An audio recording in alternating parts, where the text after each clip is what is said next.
ஜோதிடர் திரு பி. முகுந்தன் முரளி.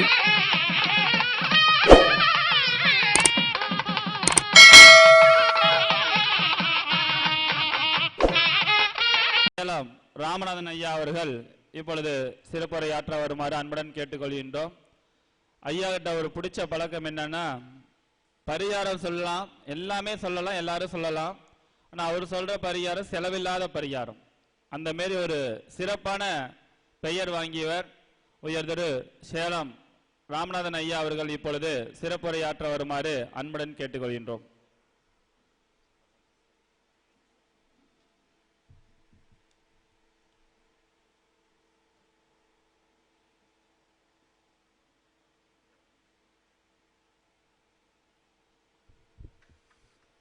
சிற்றஞ்சிறுகாலே வந்துன்னை சேவித்து உன் பொற்றா மறையடியேன் போற்றும் பொருள்களாய் பெற்றமை துண்ணும் குலத்தில் பிறந்தேனி குற்றேவளங்களை கொல்லாமற் போய்காட்டு இற்றை பறைகொள்வான் என்றுகான் கோவிந்தா எற்றைக்கு மேலேல் பிறவிக்கும் முந்தன்னோடு உற்றமே யாவோம் உமக்கே நாம் ஆற்றைவோம் மற்றையினம் காமங்கள் மாற்றையிலோ ரெம்பாவாய் ஸ்ரீ ராமராம ராமேதி ரமே ராமே மனோரமே சகஸ்ரநாம துல்லியம் ராமநாம வராணனே ஸ்ரீராம ஜெயம் ஸ்ரீ உத்தாளகர் மகரிஷிக்கு ஜெய்.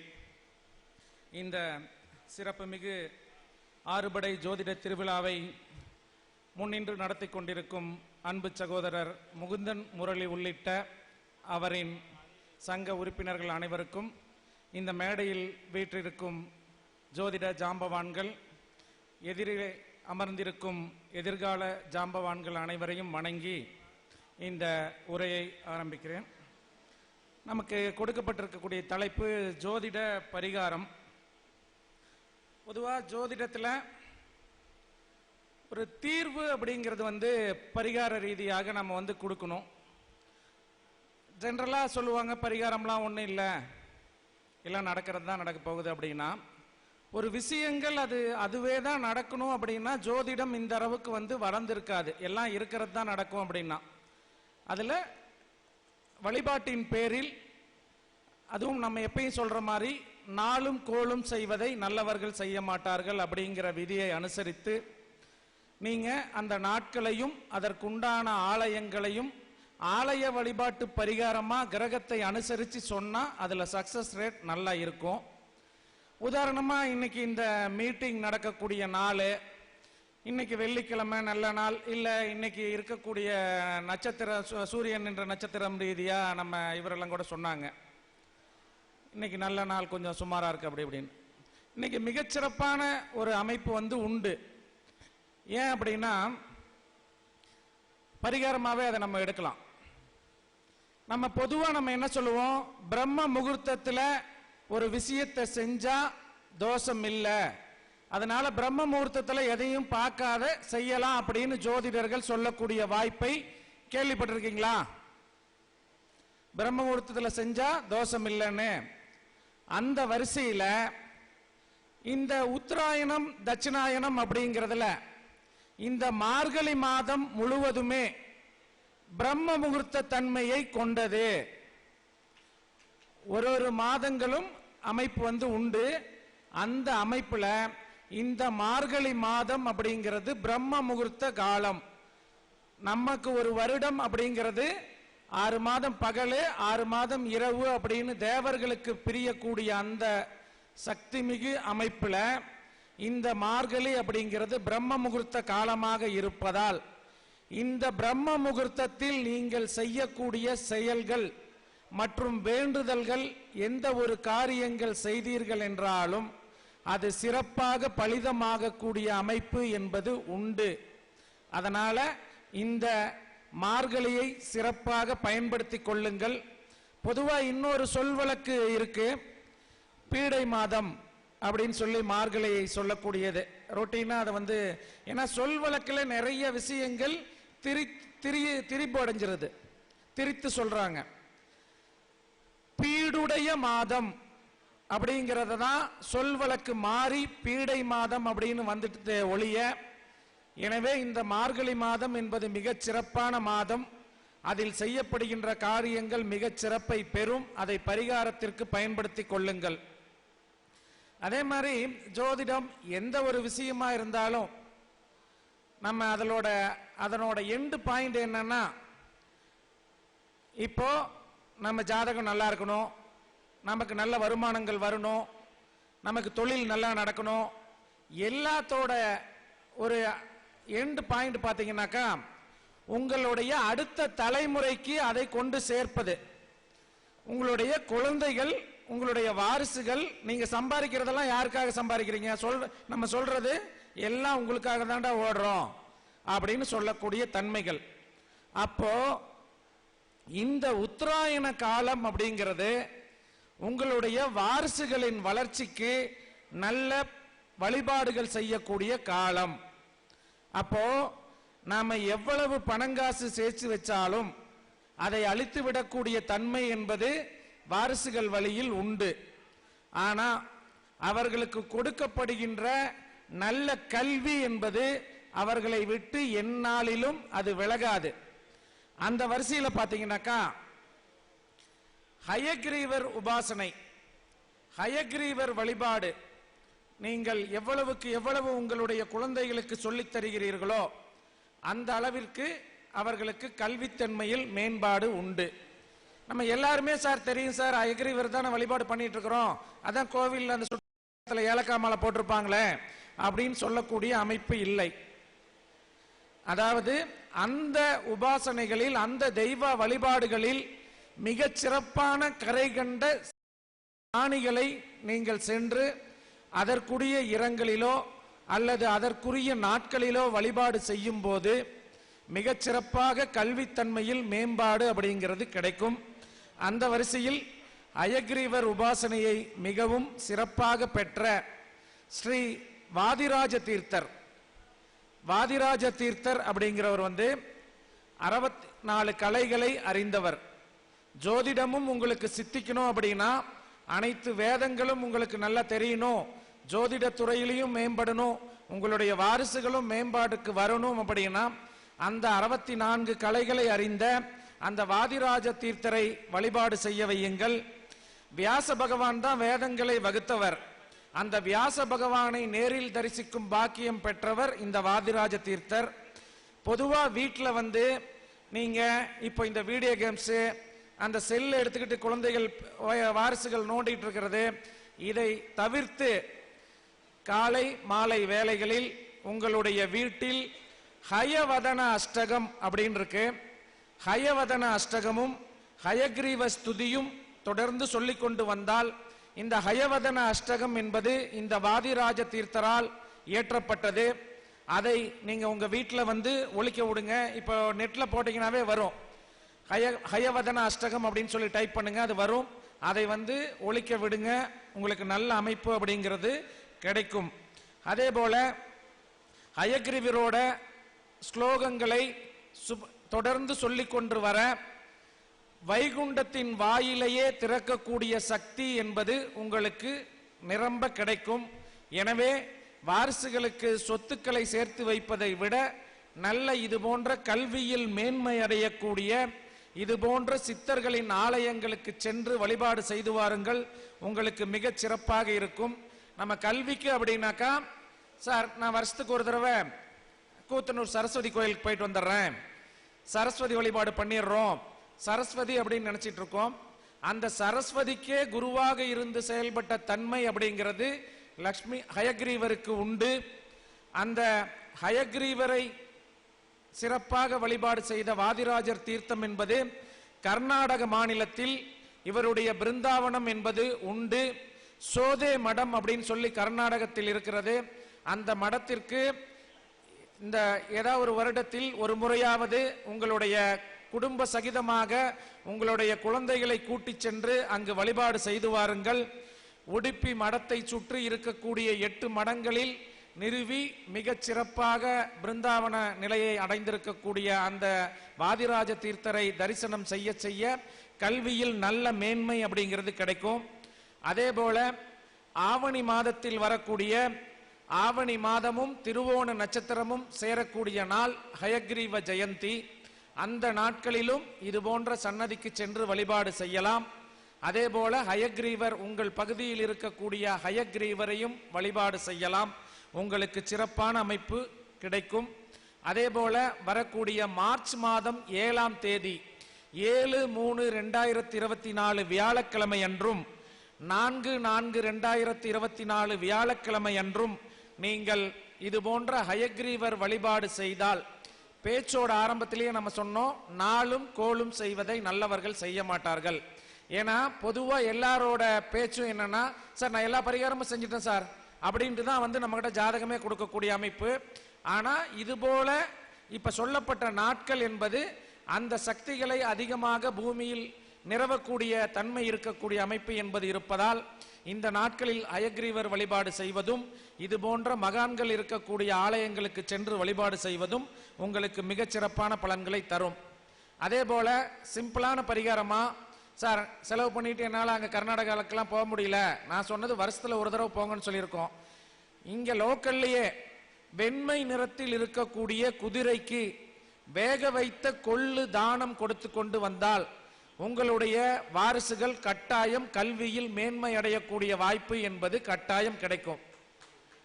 இத வந்து நீங்க வாரிசுகளும் செய்யலாம், ஜோதிடர்கள் ஜோதிட கல்வி படிக்கக்கூடிய நபர்களும் இது போன்ற கொடுத்துட்டு வாங்க. உங்களுக்கு தெரியாத விஷயங்கள், வேத நாணங்கள் உங்களை தேடி வரக்கூடிய அமைப்பு என்பது உங்களுக்கு கிடைக்கும். அதே போல மீனுக்கு பொரியும் சிறு வெள்ள துண்டுகளும் போற்று வருவதும் உங்களுக்கு கிடைக்காத அரிய நூல்கள் உங்களுக்கு கிடைக்கிறதற்கு உதவியாக இருக்கும். அதையும் வந்து செய்யலாம். அதே போல இந்த தர்மஸ்தலால அன்னதானம் நடக்கும். அந்த அன்னதானத்தை முதலில் தோற்றுவித்தவர் இந்த வாதிராஜ தீர்த்தர். எனவே அந்த தர்மஸ்தலாவில் நடைபெறக்கூடிய அன்னதானத்தை உங்களுடைய வாரிசுகளை கூட்டிச் சென்று அந்த அன்னதானத்தை அருந்தி வாருங்கள். மற்றும் அன்னதானங்கள் நடைபெறக்கூடிய இடங்களுக்கு உங்களால் முடிந்த உதவிகளை செய்து வாருங்கள். உங்களுடைய வாரிசுகள் என்பது நல்ல அமைப்பில் வெற்றி கிடைக்கும். அதே போல வித்யுஜித் அயக்ரீவ மூர்த்தி, ஸ்ரீ வித்யுஜித் அயக்ரீவ மூர்த்தி என்று சொல்லிக்கொண்டே சந்தனத்தை உரைத்து அந்த சந்தனத்தை சிலா ரூபத்தில் இருக்கக்கூடிய ஹயக்ரீவருக்கோ அல்லது உங்கள் வீட்டில் இருக்கக்கூடிய ஹயக்ரீவருக்கோ பொட்டு வைத்து வழிபாடு செய்து வாருங்கள். உங்களுடைய குழந்தைகள் நல்ல படிப்பு ஞானம் கிடைக்கக்கூடிய அமைப்பு என்பதும் உங்களுக்கும் நல்ல நாணத்தன்மைகள் கிடைக்கக்கூடிய அமைப்பு என்பதும் கிடைக்கும். யார் சார் இந்த வித்யுஜித் ஹயக்ரீவ மூர்த்தி அப்படின்னா, அவர்தான் இந்த ஹயக்ரீவர் அம்சத்தின் மூலமூர்த்தி அவதாரம். அந்த மூலமூர்த்தி அவதாரம் அப்படிங்கிறது வந்து அந்த மூலமூர்த்தி அவதாரத்தை நினைத்து நீங்க சந்தனத்தை பொட்டிட்டு, அதுலயும் வந்து இப்ப வந்து சார் எங்களோட பெண் வந்து ஒரு ஒழுக்கத்தோட வளரணும் சார், என் பையன் வந்து ஒழுக்கத்தோட வளரணும் அப்படின்னு சொல்லக்கூடிய நபர்கள்லாம் கருந்துளசிக்கு அஷ்டதிக்கிலையும் இது போல சந்தனத்தை அரைத்து பொட்டு வைத்து வழிபாடு செய்து வந்தால் உங்களுடைய குழந்தைகள் நல்ல ஒழுக்கத்துடன் வளரக்கூடிய அமைப்பு என்பதும் படிப்பில் நல்ல மேன்மை அடையக்கூடிய அமைப்பு என்பதும் உண்டு. முன்பெல்லாம் ஒவ்வொரு வீட்டிலும் அந்த துளசி மாடம் என்பது வைத்து ஒரு பெண் திருமணமாகி வெளியில் செல்லக்கூடிய அமைப்பு அல்லது ஒரு படிப்புக்காக வெளியில போறாங்க, வேலை விஷயமாக வெளியே போறாங்கன்னா அந்த துளசி மாடத்தை வணங்கி விடைபெற்று செல்லக்கூடிய அமைப்பு என்பது ரெகுலரா இருந்துச்சு. இப்போ அதெல்லாம் குறைஞ்சிருக்கக்கூடிய காரணத்தினால நீங்க இந்த மாதிரி துளசிக்கு வைக்கலாம் அல்லது இது போன்ற போட்டோல கூட இது மாதிரி வச்சு வழிபாடு செய்து வந்தீர்கள் என்றால் உங்களுக்கு சகல கல்வித்துறையிலும் நல்ல வெற்றி என்பது கிடைக்கக்கூடிய அமைப்பு என்பதும் 64 கலைகளும் தேடி வரக்கூடிய அமைப்பு என்பதும் பல மொழி புலமை கிடைக்கக்கூடிய அமைப்பு, முக்கியமா ஆராய்ச்சி சம்பந்தப்பட்ட படிப்பு ஏதோ ஒரு விஷயத்துல கண்டுபிடிக்கணும். ஜோதிடர்களே நீங்க நான் தினம் கண்டுபிடிச்சுதான் ஆகணும். உங்ககிட்ட ஜாதகத்தை கொடுத்துட்டு வாயே திறக்க மாட்டாங்க. எங்க நீங்க தான் வந்து போலீஸ் சாட்சியை கண்டுபிடிங்கிற மாதிரி எதுவுமே சொல்லாத உட்காந்துருப்பாங்க. ஏன்னா தினமும் நீங்க கண்டுபிடிச்சுக்கிட்டே இருக்கணும். அப்படி இருக்கக்கூடிய நபர்களும் இந்த ஹயக்ரீவரை தொடர்ந்து வழிபாடு செய்துங்கள், உங்களுக்கு சிறப்பான அமைப்பு என்பது கிடைக்கும். அதே போல எந்த ஒரு ஆலயத்திற்கு சென்றாலும் சரஸ்வதி கோயிலுக்கு போயிட்டு வந்துட்டேன் சார் அப்படின்னா அந்த ஆலயத்தின் நைருதி மூலையில போய் உட்கார்ந்து அந்த தெய்வ சம்பந்தப்பட்ட ஸ்தோத்திரங்களை படித்து வாருங்கள்.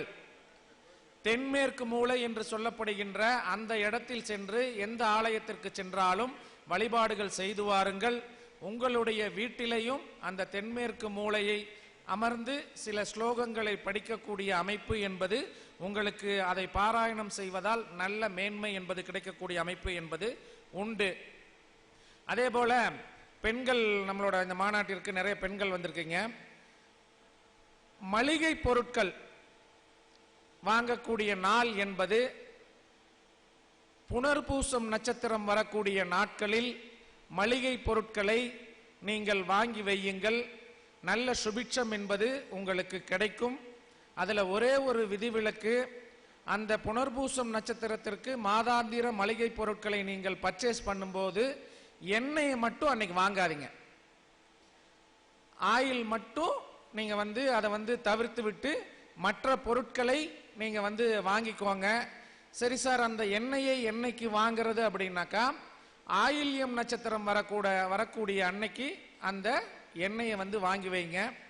அதே போல இந்த நம்ம சகோதரிகள் நிறைய பேர் நம்ம இவர் வாஸ்து ஈஸ்வரன் சார் அருமையா சொன்னாரு, அந்த நெய் தீபம் ஏற்றி வையுங்க அப்படின்னு சொல்லி இப்ப லேட்டஸ்டா ஒரு ட்ரெண்ட் என்ன ஓடிட்டு இருக்குது அப்படின்னாக்கா இந்த பஞ்சதீப எண்ணெய்.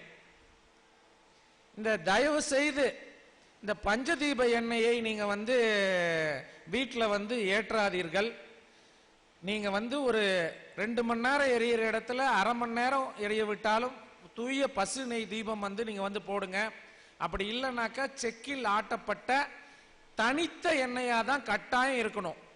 நீங்க 2 எண்ணெயும் மிக்ஸ் பண்ற, 3 எண்ணெயும் மிக்ஸ் பண்ற, முக்கூட்டு தைலம், 5 எண்ணெய் தீபம் அப்படிங்கறதெல்லாம் உங்களுடைய வீட்டுக்குள் கட்டாயம் ஏற்றக்கூடாது. நீங்க இப்படி ஏற்றி கொண்டிருக்கக்கூடிய நபர்களை பார்த்தீர்கள் என்றால் அவர்கள் வீட்டுக்குள் கலப்பு திருமணம் ஏற்படக்கூடிய அபாயம் என்பது கட்டாயம் உண்டு. அதனால தயவு செய்து, நேரம் ஆயிடுச்சுன்னு நினைக்கிறேன், தயவு செய்து நீங்க இந்த மாதிரி கலப்பு எண்ணெய்களை ஏற்றாதீர்கள். இந்த கூட்டு எண்ணெய்கள் எங்கேயாச்சும் ஏத்த சொல்றோம் அப்படின்னா பரிகாரத்துக்கு கூட்டு எண்ணெய் ஏற்றுவது அப்படிங்கிறது பரிகாரம் உண்டு. அது ஆலயத்துல தான் ஏற்றணும்.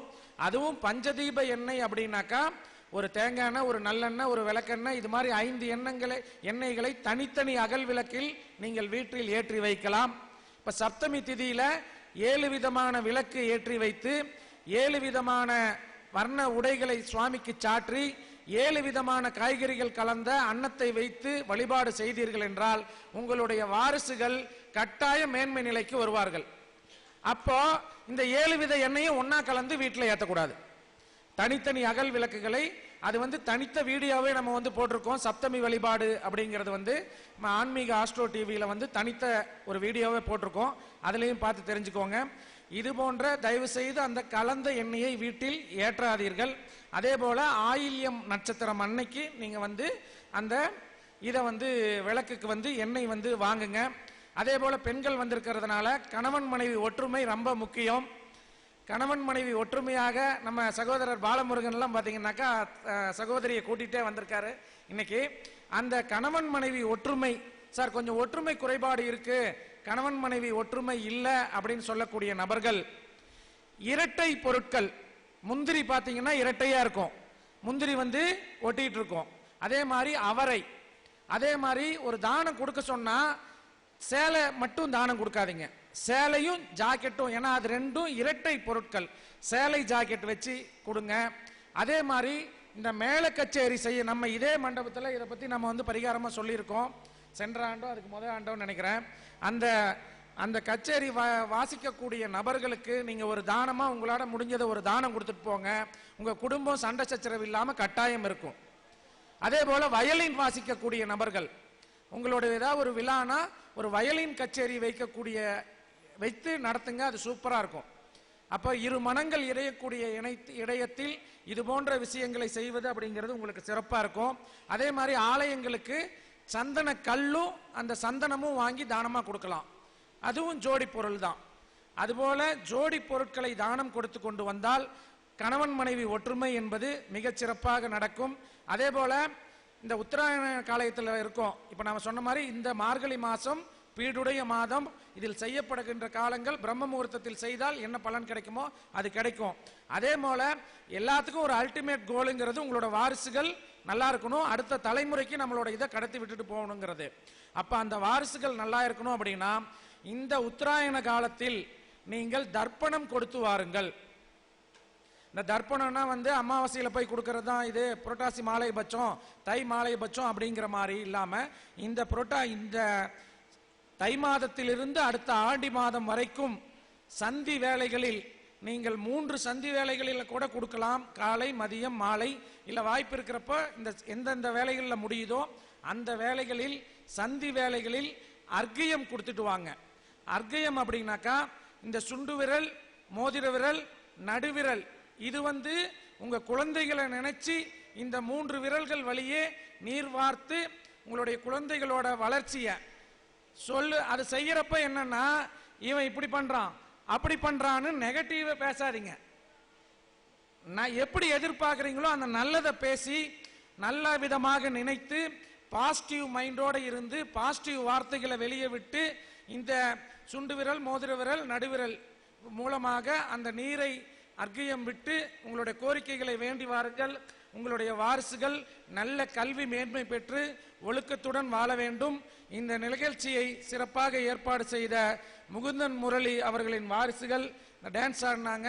அவர்களும் நல்ல விதத்தில் நல்ல கல்வி மேன்மை பெற்று அனைத்து வித வாழ்வில் வசந்தங்களையும் பெற்று பல்லாண்டு வாழ வேண்டும் என்று இந்த அளவில் வாழ்த்தி நிறைவு செய்கிறேன். நன்றி, நமஸ்காரம், மகிழ்ச்சி, சந்தோஷம், ஆனந்தம்.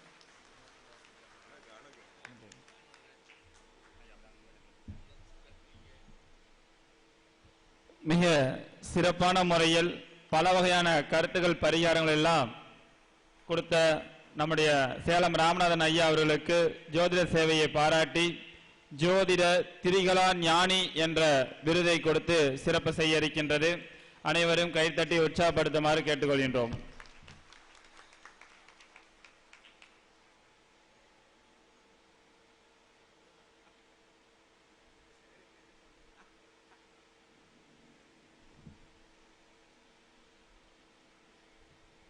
அடுத்த சிறப்பு பேச்சாளர் ஏழுமலை ஐயா அவர்கள், கள்ளக்குறிச்சி ஐயா அவர்கள் சிறப்புரையாற்ற தயாராகுமாறு கேட்டுக்கொள்கின்றோம். அதுக்கு அடுத்து சதீஷ் ஐயா, அடுத்தது கணேசன் ஐயா, அடுத்து முருகேசன் ஐயா, அதுக்கப்புறம் தொடர்ந்து வரிசையாக பேச இருக்கின்றார்கள். இந்த கருத்தரங்க நிகழ்வு முடிஞ்ச பிறகு அடிப்படை மற்றும் முதுநிலை மற்றும் தாந்திரிக பரிகார மாணவர்களுக்கு சிறப்பு செய்ய இருக்கின்றது.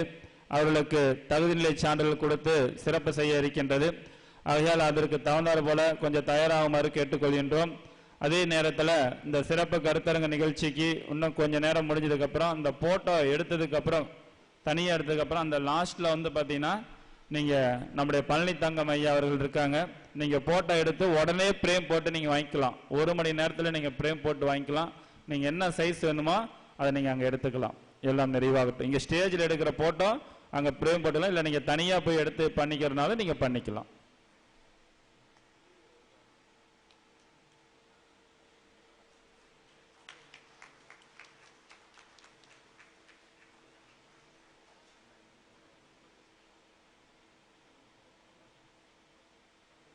அடுத்தது